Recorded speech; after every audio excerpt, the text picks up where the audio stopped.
Would you barter your body to an untamed alpha king, enduring one forbidden night in his bed to shield the innocent from ruin? In a world where fate chains omegas like me to the whims of predators, what price would you pay for a fragile promise of freedom, or risk everything to defy the illusion altogether? Chapter 1. The Village's Shadowy Summons. The rain-slicked cobblestones of river mist gleamed under the flickering torchlight as I slipped through the shadows toward the Elders' Hall. My heart pounded like a war drum, each beat echoing the dread that had coiled in my gut since the messenger's urgent knock at my cottage door. "Anais," he'd whispered, his eyes darting nervously, "the council demands your presence. Now." No explanations, no pleasantries, just a command that brooked no refusal in our fated world where omegas like me were little more than pawns in the alpha's endless games of power. I pushed open the heavy oak door, the creak echoing like a warning. The chamber inside was dimly lit by a sputtering fire, casting elongated shadows across the faces of the 5 elders seated around a scarred wooden table. Elder Harlan, the eldest, with his grizzled beard and piercing gaze, sat at the head, flanked by the others. Mira, the sharp-tongued healer, Thorn, the burly blacksmith whose hands could crush stone, Ilara, the weaver whose eyes held secrets older than the village itself, and young Brecken, barely out of his teens, but already hardened by loss. They turned as one, their expressions a mix of guilt and grim determination. "Anais," Harlan began, his voice gravelly from years of pipe smoke, "sit. We have much to discuss and little time." I remained standing, my back straight despite the chill seeping through my thin woolen cloak. The air smelled of damp earth and desperation, mingled with the faint, acrid tang of fear sweat. My grandmother's silver pendant, a wolf curled protectively around a crescent moon, hung heavy against my chest, a talisman of the old ways, before alphas like the king reduced us to currency. I pushed open the heavy oak door, the creak echoing like a warning. The chamber inside was dimly lit by a sputtering fire, casting elongated shadows across the faces of the 5 elders seated around a scarred wooden table. Elder Harlan, the eldest, with his grizzled beard and piercing gaze, sat at the head, flanked by the others. Mira, the sharp-tongued healer, Thorn, the burly blacksmith whose hands could crush stone, Ilara, the weaver whose eyes held secrets older than the village itself, and young Brecken, barely out of his teens, but already hardened by loss. They turned as one, their expressions a mix of guilt and grim determination. "Anais," Harlan began, his voice gravelly from years of pipe smoke, "sit. We have much to discuss and little time." I remained standing, my back straight, despite the chill seeping through my thin woolen cloak. The air smelled of damp earth and desperation, mingled with the faint, acrid tang of fear sweat. My grandmother's silver pendant, a wolf curled protectively around a crescent moon, hung heavy against my chest, a talisman of the old ways, before alphas like the king reduced us to currency. "What is this about?" I demanded, my voice steadier than I felt. "Why summon me in the dead of night like a criminal?" Mira exchanged a glance with Thorn before speaking, her tone laced with false sympathy. "The village is in peril, child. Raiders from the northern packs grow bolder by the day. Our crops fail, our warriors dwindle. Without protection, River Mist will fall." I frowned, crossing my arms. "And what does that have to do with me? I'm no warrior. I gather herbs, tend the sick with poultices and prayers. If you need a fighter, call on Crew or Diego. They're strong enough to wield axes." Harlan leaned forward, his gnarled fingers drumming the table. "It's not axes we need now. It's tribute. The seasonal cleaning approaches, and the Alpha King himself attends this year. King Alexander demands offerings, omegas, to appease his court and secure alliances. In exchange, he grants protection to those who provide." A cold dread slithered down my spine, the claiming. I'd heard the stories, passed in hushed tones around hearthfires. Omegas paraded like prized livestock, selected by alphas for breeding, for pleasure, for power. Some returned broken, others vanished into the opulent cages of the castle. And me, the strange one, the girl with untamed auburn hair and eyes that saw too much, the flickers of spirits in the fog, warnings in the rustle of leaves. They called it a curse, a sickness of the mind. My grandmother had named it a gift, moon speaker, from a bloodline long forgotten. "You're offering me?" The words tasted like ash. "Why? I'm not groomed like the noble's daughters. I have no braid of submission, no perfumes to mask my wildness." Alara's eyes softened, but her voice was firm. "Precisely why, Anais? The council debated long. We have no fine omegas to spare. Our village is too poor, too ragged. But you're expendable. No family to mourn, no suitors clamoring. And your visions make you unsuitable for proper mating here.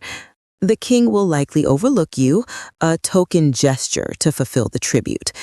You'll return after the ceremony, and River Mist gains his shield against the raiders."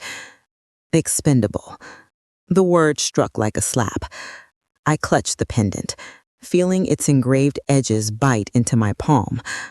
And if he doesn't overlook me, if he chooses me? Thorn shifted uncomfortably, his massive frame creaking the chair.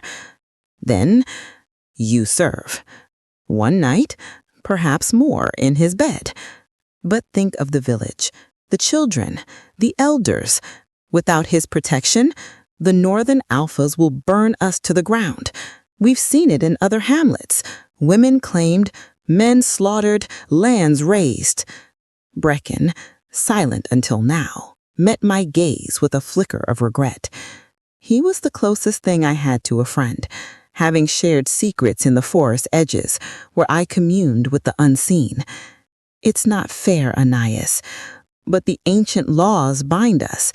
Fated mates, pack hierarchies, omegas bear the burden. Your sacrifice could save us all. Sacrifice. The illusion of freedom shattered before me like brittle glass. In this world, where the moon's pull dictated destinies and alphas reigned with iron claws, what choice did I truly have? Run? The spirits had warned me 3 days ago.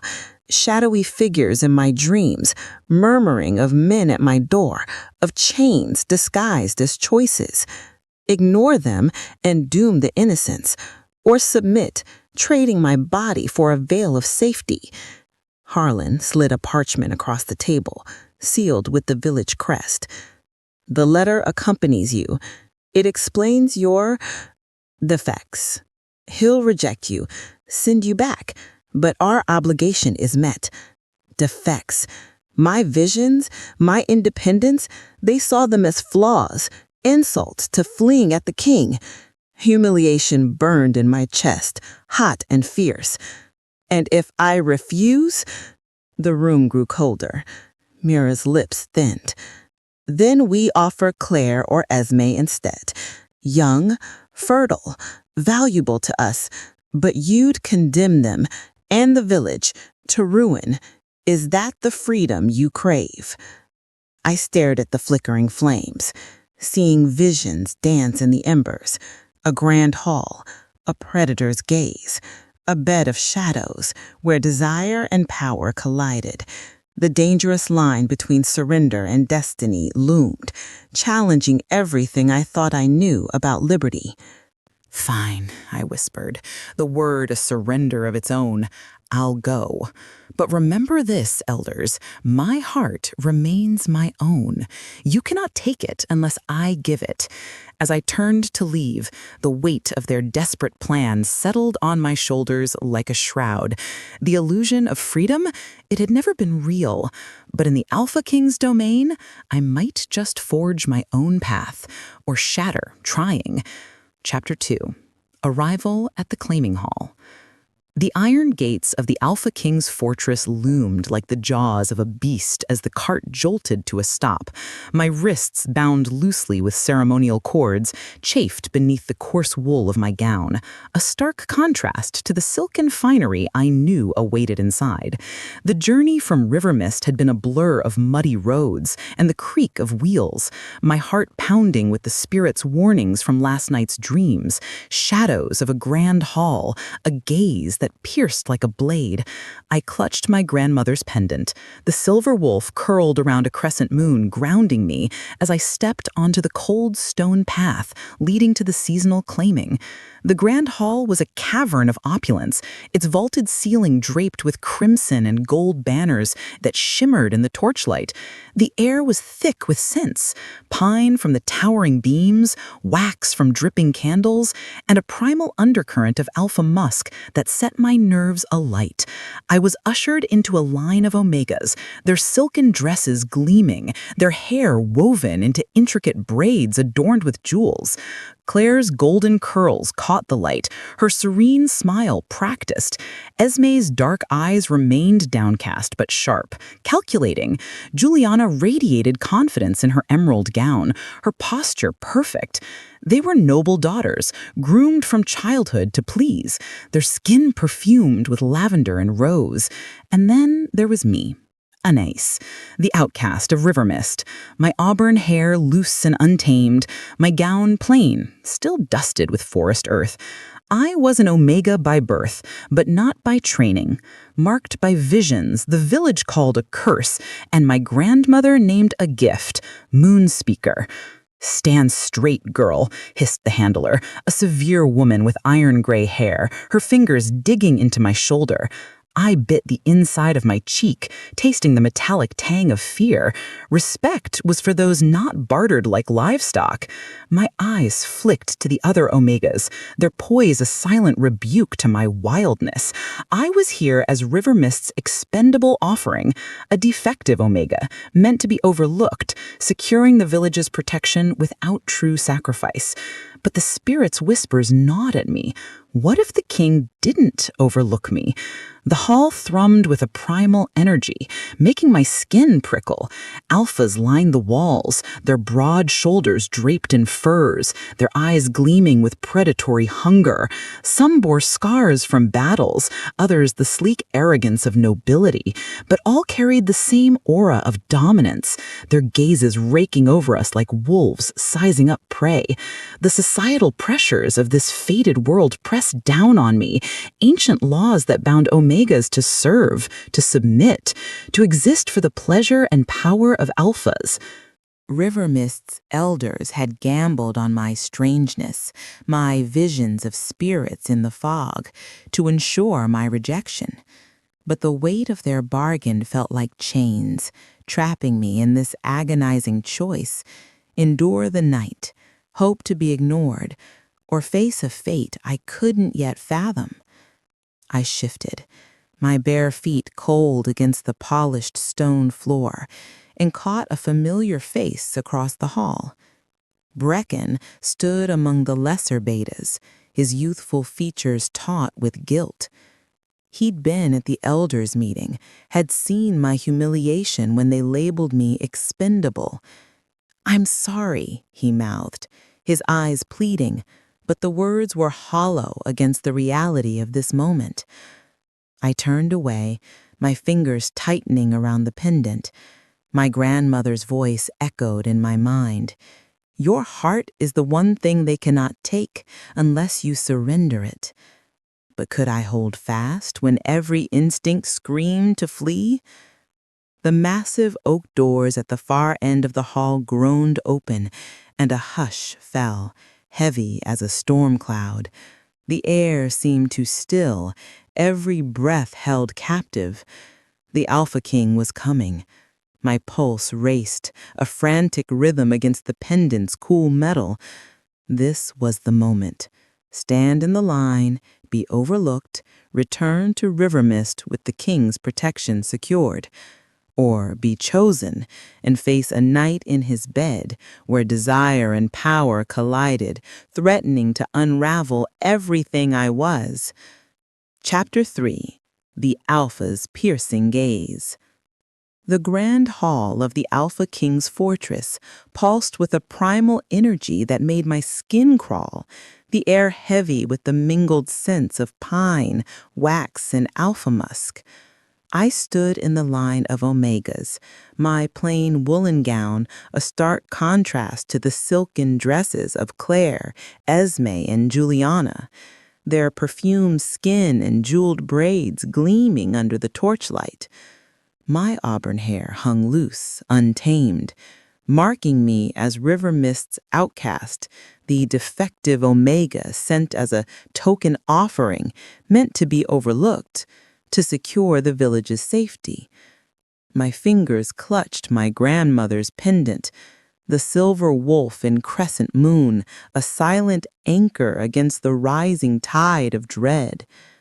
The spirits had warned me in whispers last night, visions of a shadowed gaze that burned. But I clung to the hope that I'd fade into the background, unnoticed by the predators circling us. A low murmur rippled through the hall, and the massive oak doors at the far end groaned open, silencing the crowd. The air grew thick, as if the very stones held their breath. My heart pounded, a frantic rhythm that drowned out the handler's hissed command to stand straighter. Then he entered, King Alexander, the Alpha King. Flanked by scarred warriors in dark furs, he moved with the lethal grace of a predator, each step deliberate, commanding. His broad shoulders were draped in a cloak of midnight fur, despite the roaring fires that warmed the hall. His face was impassive, carved from granite, but his eyes, dark and flecked with amber, swept the room with an intensity that made my knees tremble. The other Omegas lowered their gazes, their training kicking in, but I couldn't look away. His presence filled the space, a force that pressed against my chest, urging submission. I fought it, my chin lifted slightly, defiance born of years surviving River Mist's scorn. His gaze moved over the line of Omegas, lingering on Claire's golden curls, Esme's poised elegance, Juliana's confident smile. My breath caught, willing him to choose one of them, to let me slip back to my village, free. But then his eyes locked onto mine. The world tilted, time slowed, the hall fading to a blur of shadows and torchlight. His gaze was a physical weight, piercing through my defenses, stripping me bare. I saw something flash across his features, recognition, hunger, something I couldn't name. My pulse roared in my ears, drowning out the gasps of the other Omegas. "That one," he said, his voice a low growl that cut through the silence like a blade. "The pale one with untamed hair." Every head turned toward me. The handler's grip tightened painfully on my arm, her nails biting into my skin. "Anais of River Mist," she muttered, as if cursing my existence. I couldn't breathe, couldn't think. This wasn't supposed to happen. I was the expendable one, the strange girl with visions, sent to be rejected. The elder's letter, tucked into my gown, labeled me defective, unsuitable. Yet the Alpha King had chosen me over noble daughters trained to please, over Omegas who embodied submission. Why? Murmurs erupted, a wave of shock rippling through the hall. Claire's smile faltered, Esme's eyes narrowed, and Juliana's confident poise cracked with a flicker of envy. Across the room, I caught Brecken's gaze, his face pale with horror. He'd known the Elder's plan, had pitied me for it, but this was beyond anyone's expectations. The Alpha King turned, his warriors falling into step as he exited the hall without another word, leaving whispers and stares in his wake. The handler shoved me forward, her voice sharp. "Move, girl! You've been chosen."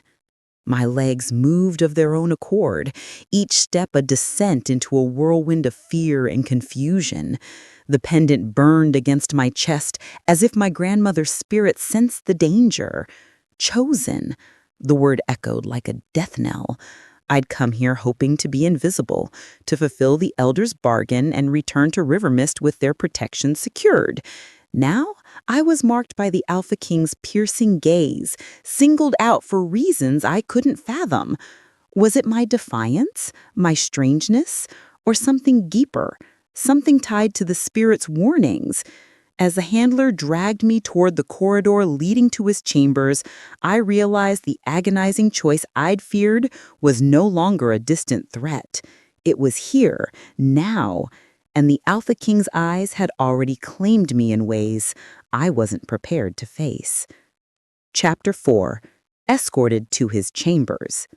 The echo of my footsteps mingled with the heavy tread of the guards as they escorted me through the twisting corridors of the Alpha King's fortress. The grand hall's opulence faded behind us, replaced by cold stone walls draped with faded tapestries depicting wolves hunting beneath a full moon. My wrists still bore the faint marks of the ceremonial cords, now removed, but I felt no freer. The handler's parting shove had propelled me into the grip of two towering betas, their scarred faces impassive, their hands firm on my arms.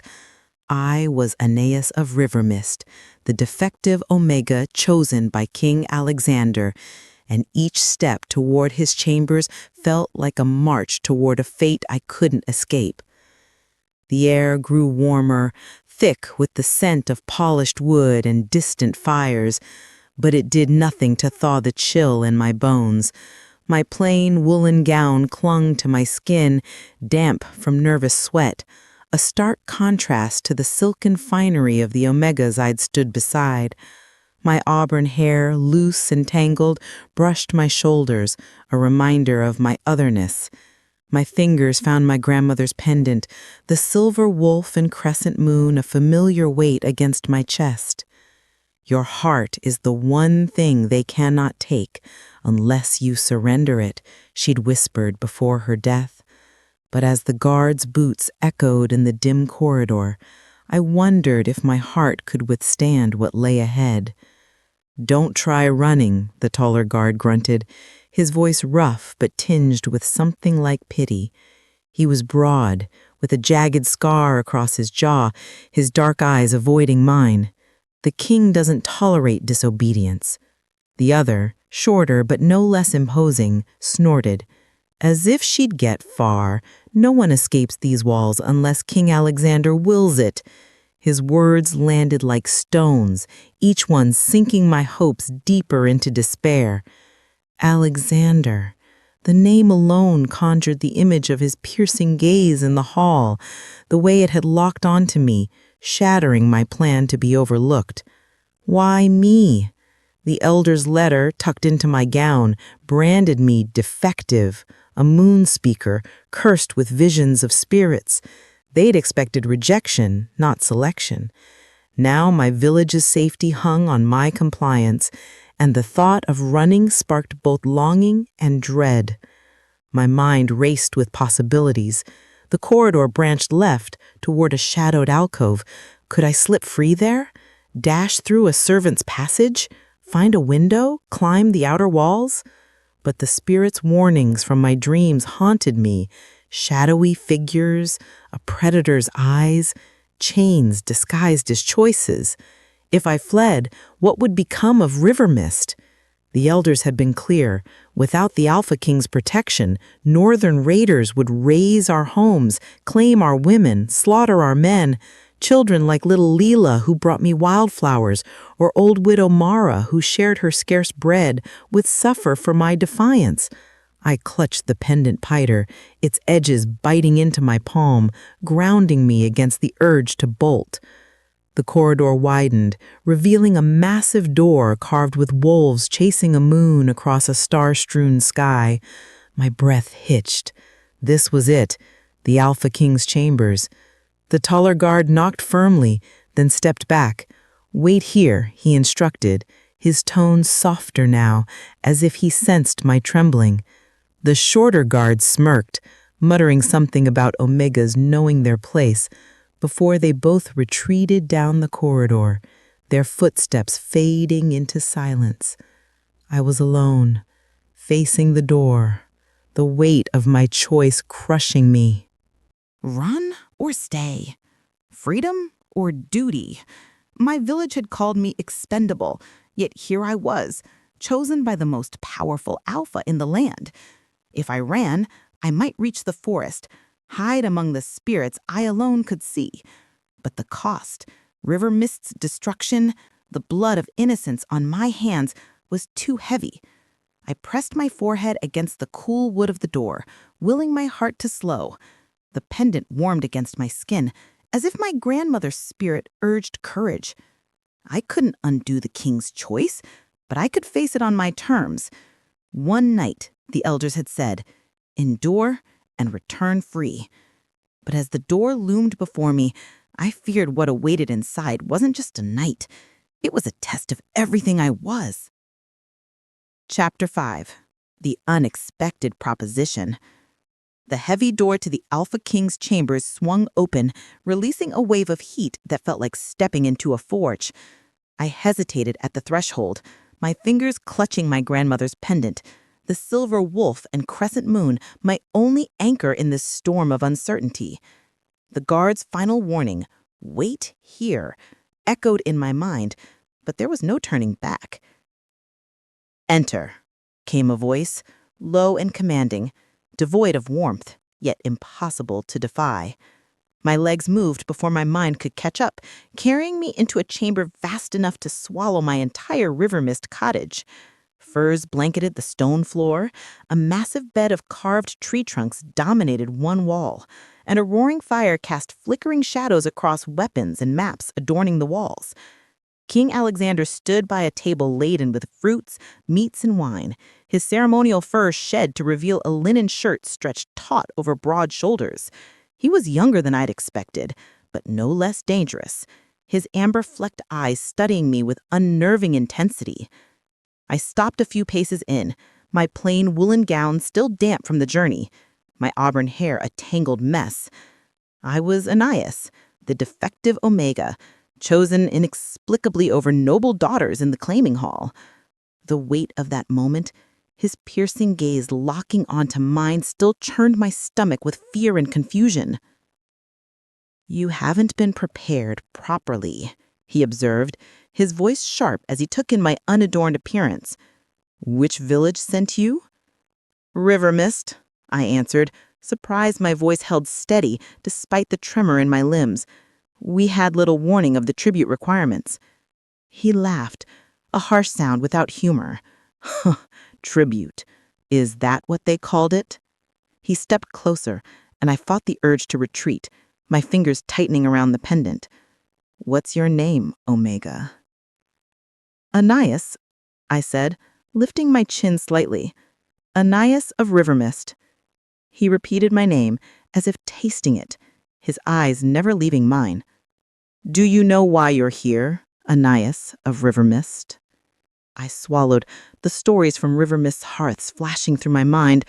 Omegas claimed, used, discarded, or worse, kept as prized possessions.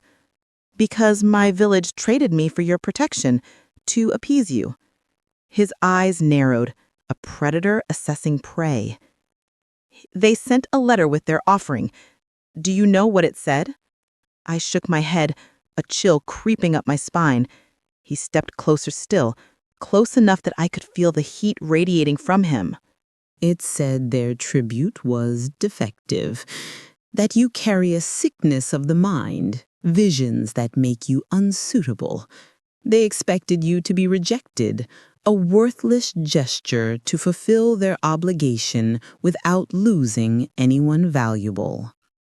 Humiliation burned through me, hot and sharp, followed by a surge of anger. The elders, Harlan, Mira, Thorn, Ilara, even Brecken, had betrayed me, branding my moon speaker gifts as a curse to ensure my return. My fists clenched, the pendant's edges biting into my palm.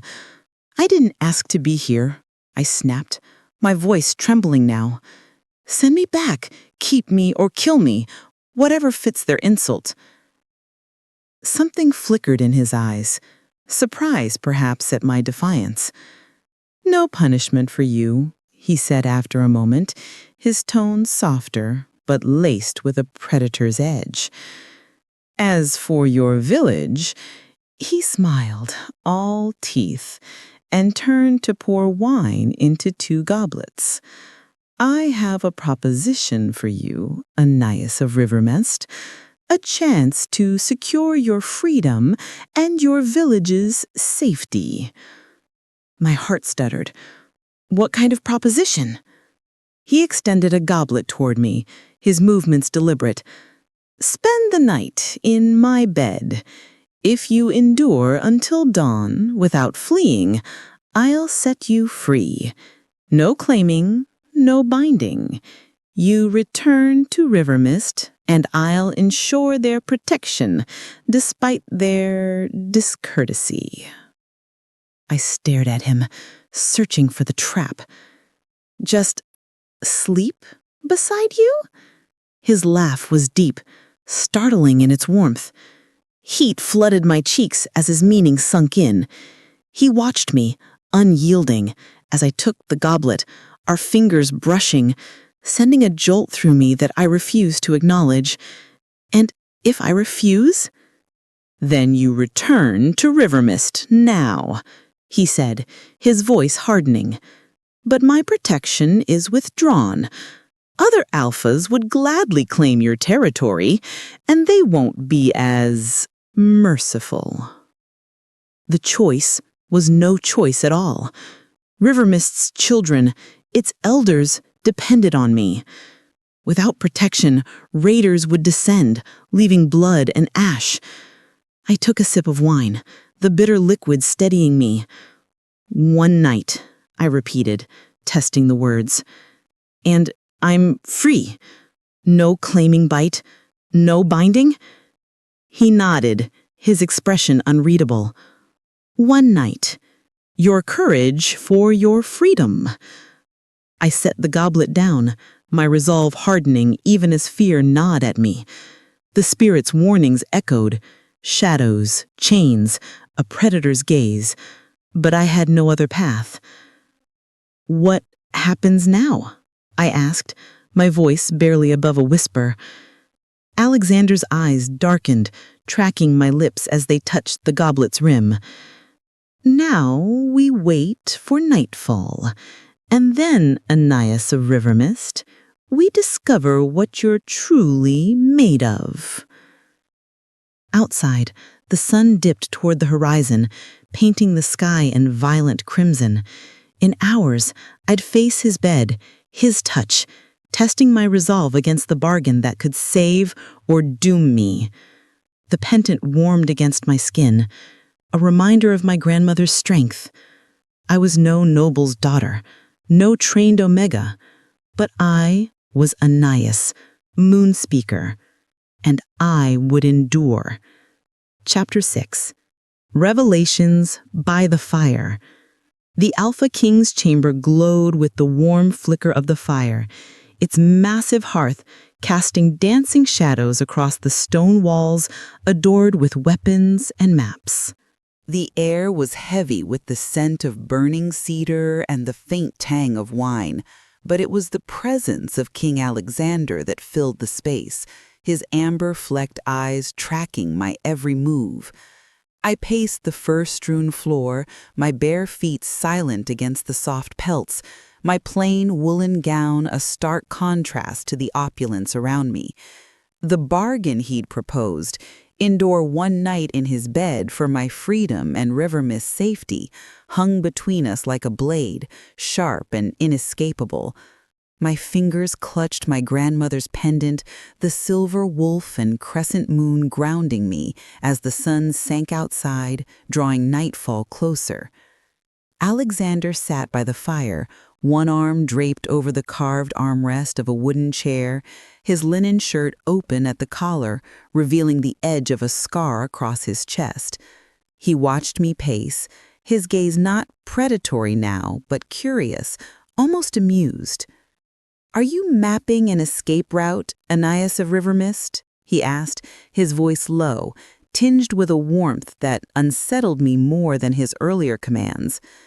I paused by the towering window, the glass streaked with the last crimson rays of sunset. "I'm not planning to run," I said, turning to face him, my voice steadier than I felt. "I agreed to your terms." The words tasted bitter, a reminder of the elder's betrayal, labeling me defective, a moon speaker with visions they deemed a sickness, sent as a disposable offering. He leaned forward, elbows on his knees, his eyes sharpening. "Yet you move like a caged animal. Why?" "Because I am one," I snapped, the wine I'd sipped loosening my tongue. "Traded by my village, chosen by you for reasons I don't understand, and now waiting for a night that could cost me everything." My boldness surprised me, but I held his gaze, refusing to cower like the trained omegas in the hall. To my shock, he didn't bristle. Instead, a faint smile curved his lips, softening the hard lines of his face. "Honesty," he said, almost to himself. "A rare trait in this castle." He gestured to the chair across from him. "Sit, Anais of River Mist. Tell me about these visions your village fears." I hesitated, then sank into the chair, the fire's warmth seeping into my chilled skin. The pendant felt heavy, urging me to speak truth I'd hidden for years. "They're not sickness," I said carefully. "I see echoes, sometimes of the past, sometimes of what might come, and sometimes—" I faltered, knowing how mad it would sound.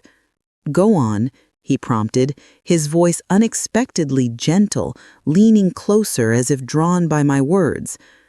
"I see beings others don't," I admitted, my heart racing.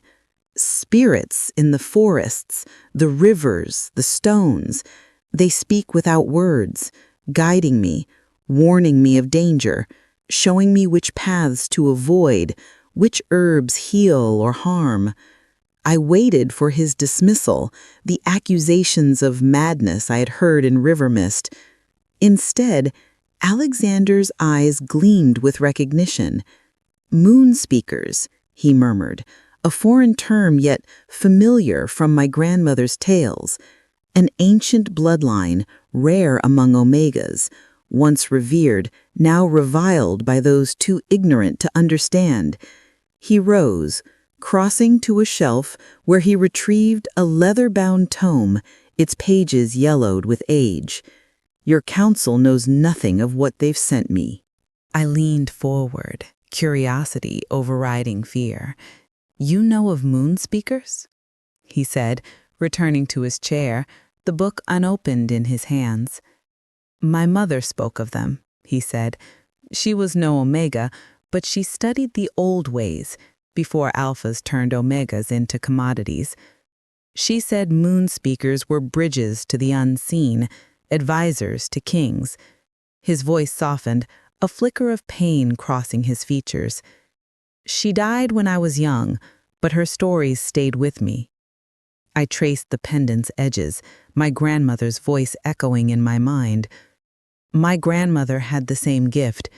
She taught me to listen to the spirits, to trust their warnings. 3 days ago, they spoke of men at my door. I ignored them, and now—" I gestured to the chamber, to him, to the bargain binding us. He studied me, his gaze no longer commanding, but searching. "And what do they tell you now, these spirits?" I closed my eyes, feeling the fire's warmth, the pendant's weight. "They're quiet," I admitted, "but I feel a pull, not just fear, but something else, something I don't understand." Alexander set the book aside, leaning closer, his voice low. That pull, Anais, is why I chose you. Not for your village's betrayal, but for what I sensed in the hall. A spark no other Omega carried. His vulnerability disarmed me, a crack in the Alpha King's armor. Tell me, what did you see in your last vision? A shadow hall, a gaze that burned, a choice I couldn't escape. I met his eyes, seeing the amber flecks catch the firelight. Was it you? He said, nodding. My first vision of you. Perhaps it's us, together defying what your village expects. He reached for the wine, refilling my goblet, his fingers brushing mine, sending a shiver through me. We have hours until nightfall. Tell me more of your spirits, and I'll share what I know of the old bloodlines. As the fire crackled, we spoke of my visions in River Mist's forests, of his mother's tales of moonspeakers guiding kingdoms. The chamber, once a cage, felt less oppressive, his words weaving a fragile thread of trust between us. But as the sky darkened outside, the bargain loomed, testing my resolve. Could I endure his bed without losing myself? Or was this vulnerability, this shared truth, the real danger? Chapter 7. The Bath and Building Tension. The firelight in King Alexander's chamber cast a warm glow, but it couldn't quell the chill of anticipation curling in my chest as nightfall approached. Our earlier conversation, his knowledge of moonspeakers, the shared vulnerability of our pasts, had left me unsteady. The bargain to endure one night in his bed, now laced with a strange, unsettling connection. He gestured to a heavy wooden door I hadn't noticed before, his voice, low but firm. There's a bath prepared for you in the adjoining chamber, Anais. Take your time. His amber-flecked eyes held mine briefly, a flicker of something unspoken passing between us before he turned back to the fire. I slipped through the door, my fingers clutching my grandmother's pendant, the silver wolf and crescent moon a steadying weight against my racing heart. The smaller chamber was lit by oil lamps, their soft light glinting off a copper tub large enough for two, steam rising from water scattered with rose petals. The air was heavy with the scent of lavender and rosemary, a stark contrast to the primal musk of the main chamber. I stood frozen, the reality of the night ahead crashing over me. One night, I reminded myself, endure and I'd be free. River Mist protected, my independence intact. But Alexander's words about ancient bloodlines and the pull I felt in his presence muddled my resolve. I undressed quickly, folding my plain woolen gown and setting the pendant carefully on a small table beside the tub. The water enveloped me as I sank in, its heat easing the tension in my shoulders, though not the knot in my stomach. I scrubbed away the dirt of River Mist's forests, the journey's grime, and the lingering fear of the claiming hall where his gaze had chosen me over polished Omegas like Claire and Esme. My auburn hair, tangled and wild, softened under the soap's lather, but no amount of washing could cleanse the uncertainty. What did he want from me? Why choose the defective Omega, the moon speaker, when he could have had any other? The water cooled, and I stepped out, wrapping myself in a soft drying cloth left on a stool. A deep blue robe, simple but luxurious, awaited me. No ceremonial Omega garb designed for submission, just a garment that covered me from neck to ankle. I combed my fingers through my damp hair, securing the pendant around my neck once more, its warmth a reminder of my grandmother's strength. "I'm finished," I called, my voice small in the steamy chamber. The door ascending the spiral staircase. The door opened instantly, as if Alexander had been waiting just outside. He stepped in, his linen shirt clinging to his broad frame, water droplets still glistening on his forearms from his own preparations. His presence filled the room, his scent, pine, smoke, and something wild, overwhelming the floral air. Your turn, I said, moving to pass him, my heart pounding as I braced for what came next. His hand caught my arm, gentle but firm, stopping me. Wait, Anais. His voice was low, intimate, and I froze, my pulse jumping beneath his touch. His closeness stirred something deep within me, an omega instinct I'd suppressed for years, urging me to lean into him. I resisted, meeting his gaze, though my limbs trembled. There is something you should know before nightfall, he said, his eyes searching mine. I chose you for a reason, not just your visions, though they're part of it. When I entered the hall, I scented something I've sought my entire reign, something I thought was legend. My breath caught, the pendant warm against my skin. What did you scent? My fated mate. The words hung heavy, electric. You, Anais, your scent called to me like nothing else, a pull I couldn't ignore. Every alpha in that hall felt it, tensed when you stood before them. Tell me you don't feel it too. Fated mate. The concept was a fairy tale, a romantic myth to justify alpha dominance. Yet his words struck a chord. The jolt when our fingers brushed, the way his presence set my skin alight. That's impossible, I whispered, stepping back, though my body ached to close the distance. Fated mates aren't real. Aren't they? He challenged, his voice a low growl. Then why does your presence burn in me? Why do I know you before I've learned you? He released my arm, his fingers trailing lightly, sending shivers through me. This night isn't just a bargain. It's a chance to discover what's between us. I shook my head, fear and desire warring within me. You promised freedom, no claiming. And I'll keep that promise, he said, his voice softening. But I want your surrender, Anais, given freely, not taken. Tonight we'll see if you feel even a fraction of what I do. He stepped back, giving me space. Wait by the fire. I'll bathe and join you. The door closed, leaving me trembling, the lines between our bargain and this deeper pull blurring. The pendant pulsed with warmth, as if urging me to listen, not just to him, but to the instincts I'd buried. Night was coming, and with it a test I wasn't sure I could pass. Chapter 8. Surrender to the Night. The Alpha King's chamber was bathed in the fire's golden glow, the massive bed looming like a battlefield where my resolve would be tested. Night had fallen, the high windows revealing a sky strewn with stars, their cold light a stark reminder of the bargain binding me. I stood at the bed's edge, the deep blue robe clinging to my damp skin, my auburn hair still loose from the bath. King Alexander emerged from the adjoining chamber, his linen trousers riding low on his hips, his bare chest, scarred and powerful, catching the firelight. His amber-flecked eyes met mine, and the air thickened with his scent, pine, smoke, and a wildness that stirred my omega instincts. "Are you ready, Anais?" he asked, his voice low, carrying both promise and challenge.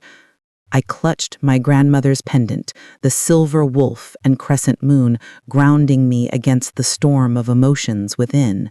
His confession in the bathing chamber that he sensed me as his fated mate had shaken me, blurring the lines between our bargain and a deeper pull I couldn't name. One night in his bed, for my freedom and River Mist's safety. I could endure this, keep my heart my own as my grandmother had urged.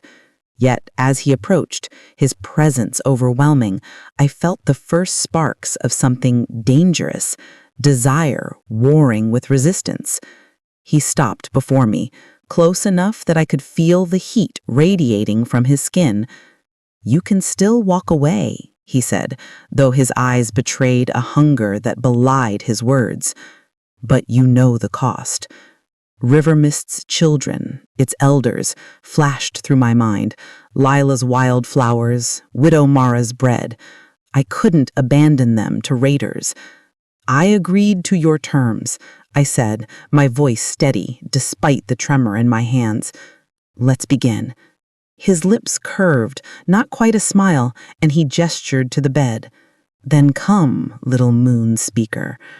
The furs were soft against my bare feet as I climbed onto the bed, the robes slipping slightly, exposing my shoulder.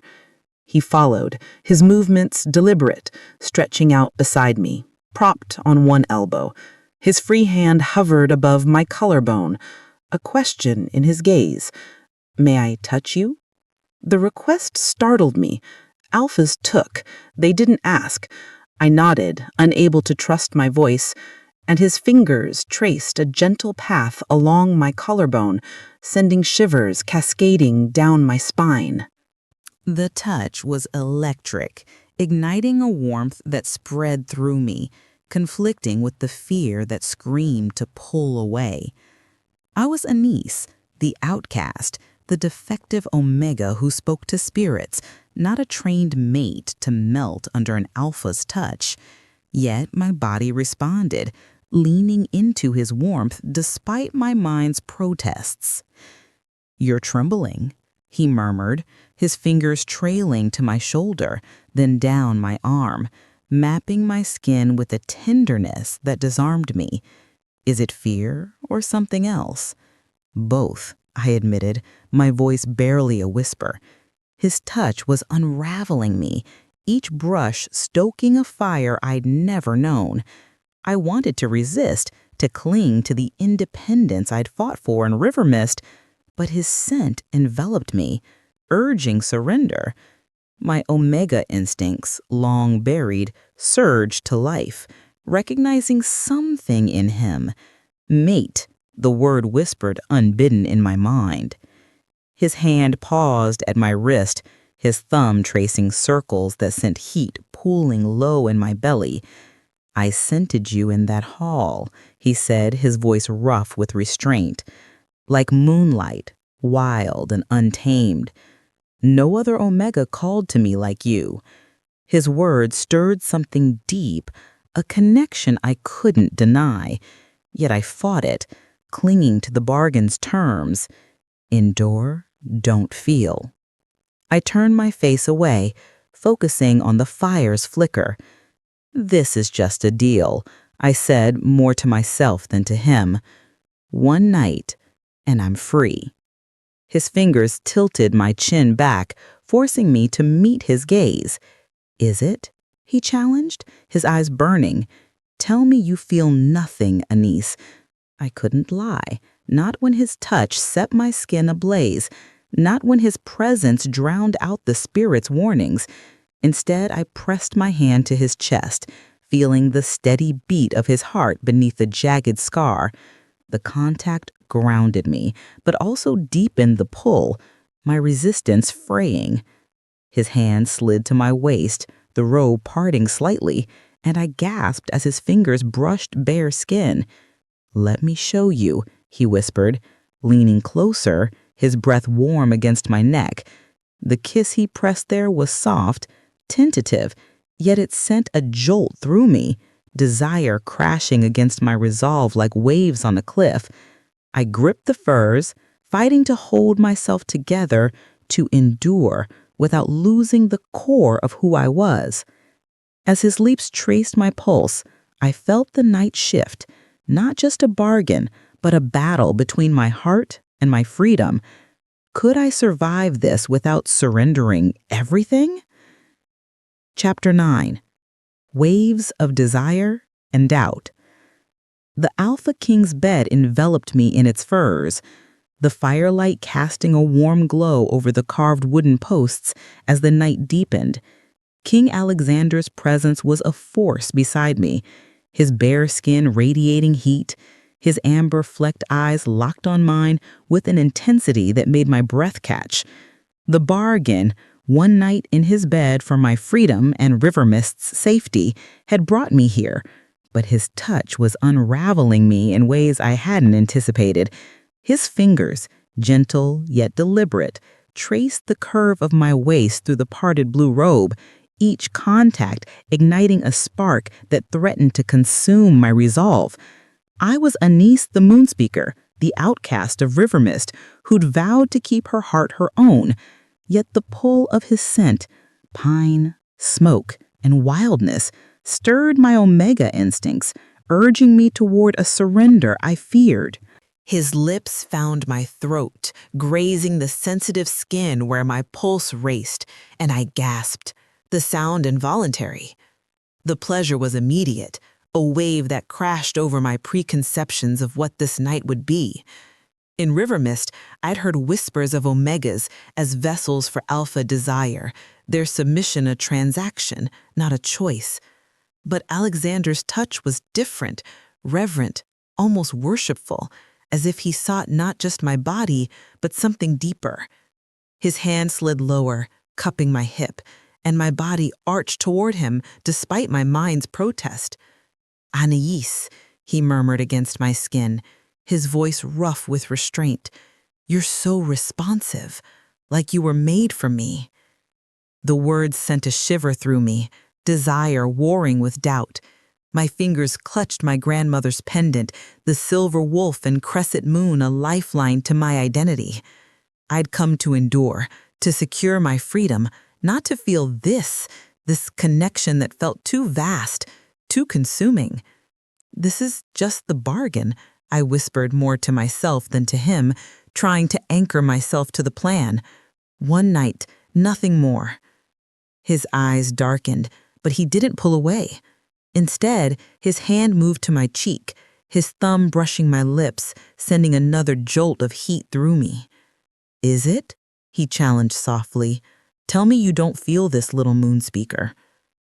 I couldn't lie, not when my body betrayed me, responding to every touch with a need I'd never known.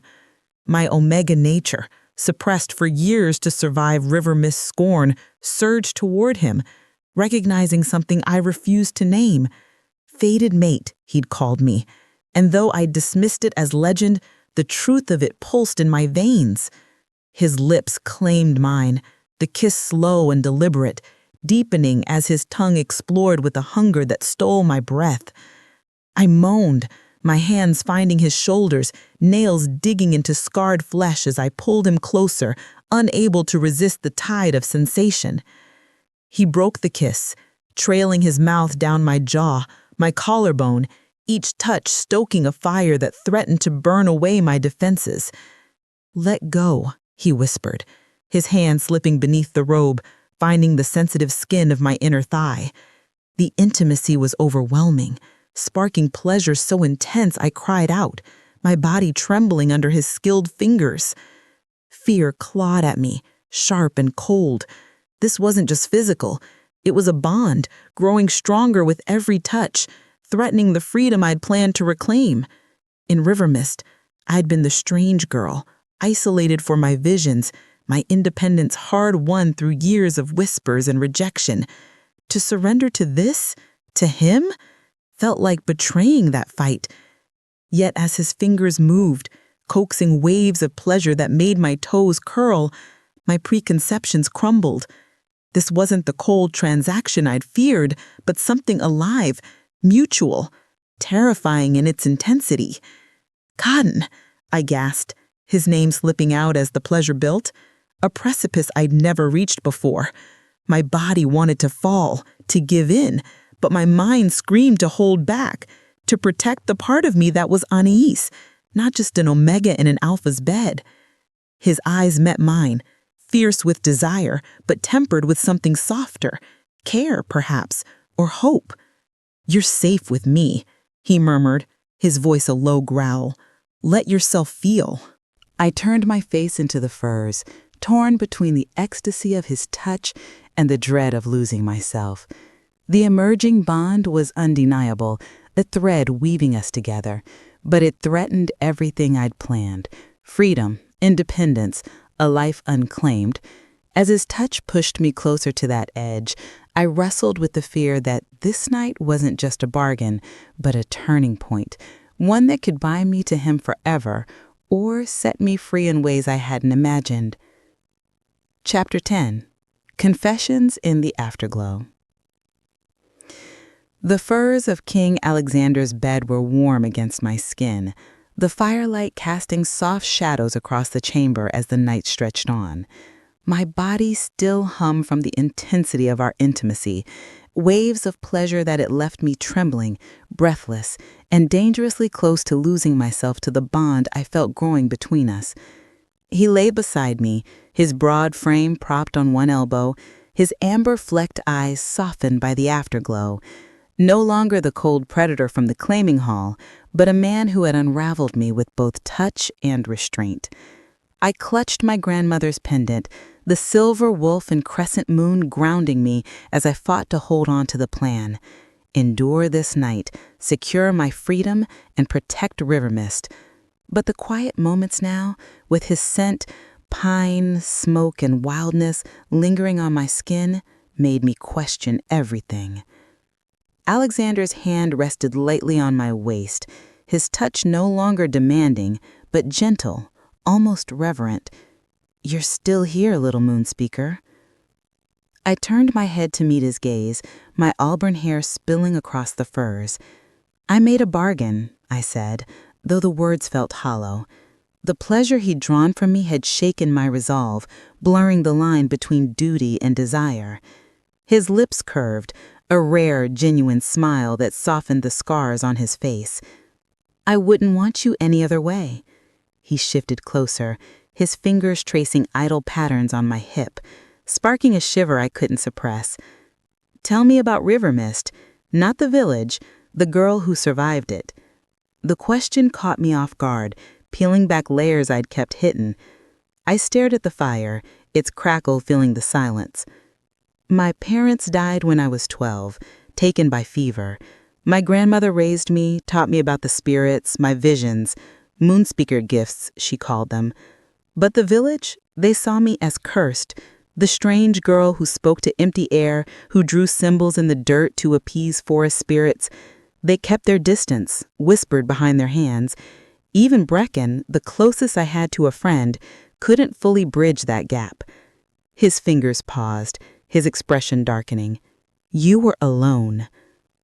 "I learned to be," I said, my voice steady despite the memories. "I survived their scorn, their fear. It made me strong, but it also made me guarded. Freedom meant keeping my heart mine, no matter what." I met his eyes, vulnerability creeping in. "What about you? You're the Alpha King, but those scars." I gestured to the jagged mark across his chest. "They're more than battles." He exhaled, a sound heavy with old pain. "My mother died when I was 14, murdered the same night my father was assassinated. I took the throne too young, surrounded by wolves, literal and otherwise, waiting for me to falter." His voice grew quieter. "She taught me the old stories of moon speakers and balance, before power turned alphas into tyrants and omegas into trophies. That scar?" He touched the mark I'd noticed. "An omega's blade, poisoned, 3 years ago. She thought submission would blind me to her intent. It nearly did." I reached out, my fingers brushing the scar, feeling the roughness of healed flesh. "You don't trust easily," I said, understanding dawning. "That's why you chose me, not just the scent, but my defiance." He caught my hand, pressing it to his chest. "Exactly. You don't cower, Anais. You challenge me, and I need that, a partner, not a possession." His words stirred something deep, forcing me to question the freedom I'd sought. Was it truly isolation, or could it be something more? A life where I was seen, valued, not for submission, but for my strength. "Duty made me agree to this night," I admitted, my voice barely above a whisper. "For River Mist, for the innocents. But this," I gestured between us, the bond pulsing like a heartbeat.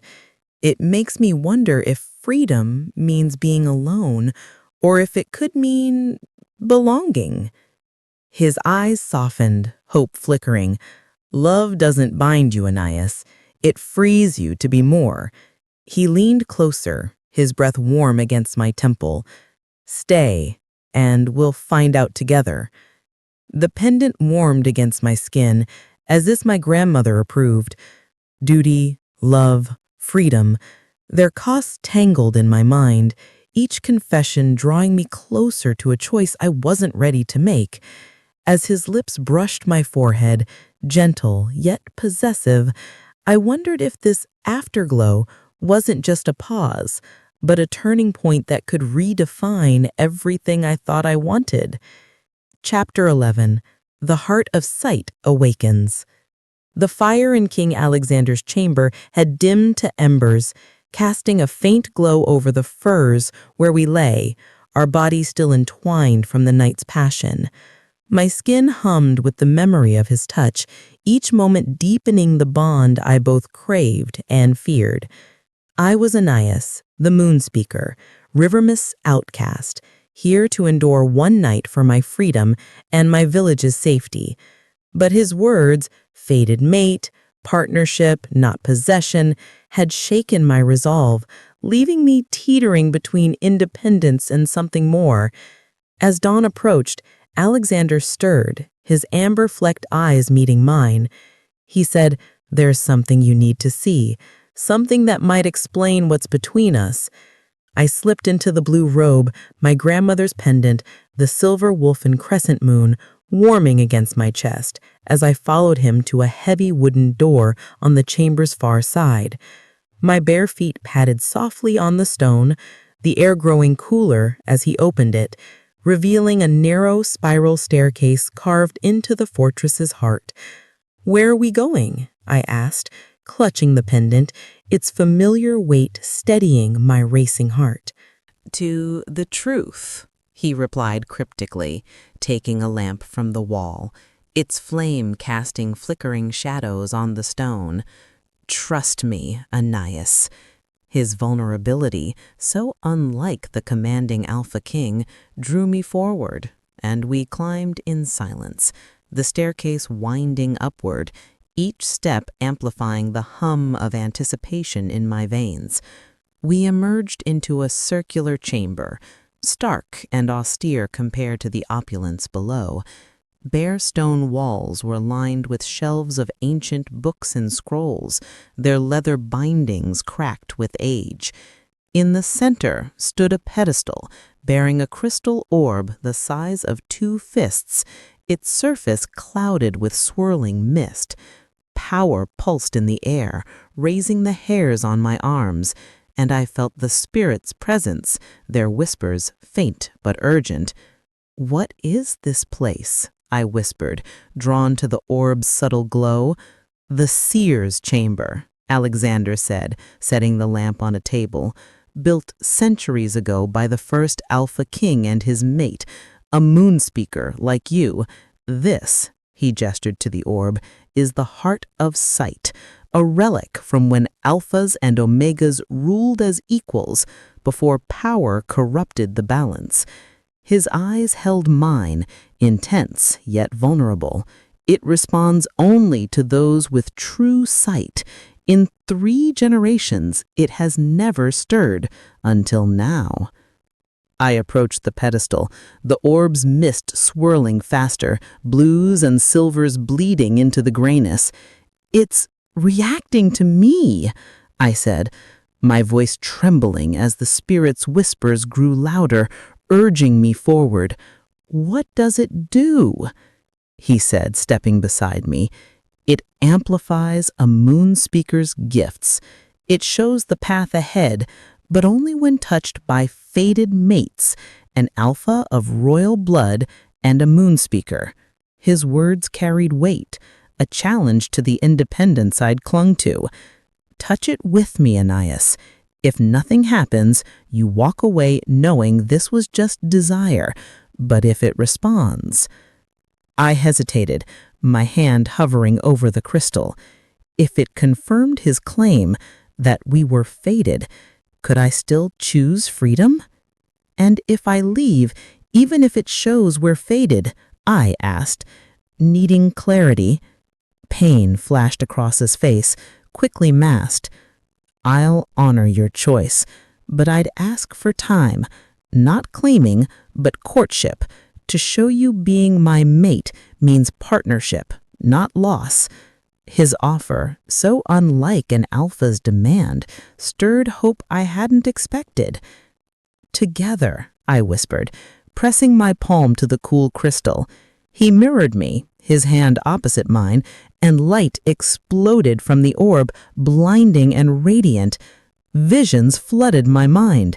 Alexander and I before a court, hand in hand, studying ancient texts, facing unseen threats, my body rounded with child, his hands protective, us aged, silver-haired, surrounded by heirs blending our strengths. Each image carried a sense of rightness, not submission but balance, two souls completing each other. The light faded, and I opened my eyes to find Alexander staring at me, wonder and hope in his gaze. "Did you see?" he asked, voice rough with emotion. I nodded, my throat tight. The visions confirmed our bond, undeniable and profound. Yet my heart still wrestled with independence. River Mist's scorn had forged me, but this, destiny, offered a new path, one I hadn't dared imagine. Torn between the freedom I'd planned and the future the orb revealed, I stood frozen, the pendant warm, urging me to choose. Chapter 12. Dawn's Choice and New Beginnings. Dawn's first light filtered through the high windows of the seer's chamber, painting the stone walls in soft grays and blues. The crystal orb, the heart of sight, glowed faintly on its pedestal, its vision still vivid in my mind. Alexander and I ruling as equals, raising children who carried our strengths, facing a future bound not by chains, but by choice.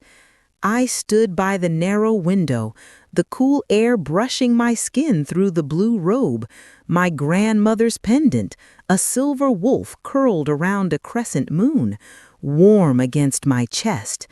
I was Anais, River Mist's outcast, the moon speaker sent as a defective offering to secure my village's safety.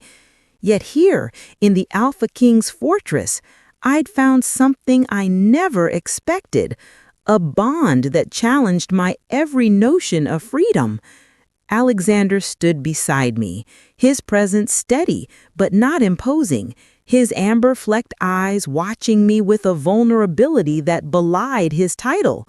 The night had been a crucible, passion, confessions, the orb's revelations, each moment weaving us closer, yet I'd clung to the plan, endure his bed, return to River Mist free. Now, as the sky brightened, I faced a choice that felt like standing at the edge of a cliff. "You're still here," he said, his voice rough with sleep and hope. "Dawn's broken, Anais. Our bargain is complete." I turned to him, my auburn hair catching the light.